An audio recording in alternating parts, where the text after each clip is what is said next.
So you want to know how to crop videos in DaVinci Resolve 18. It's simple. You move over to your inspector there, then go down to cropping, where you have a few choices.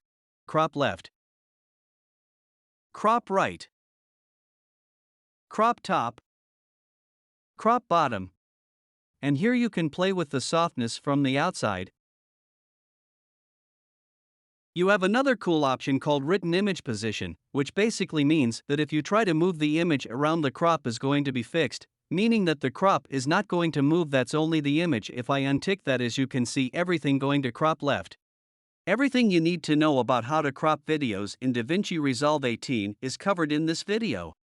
If it was helpful, don't forget to like and subscribe. See you in the next one. Bye.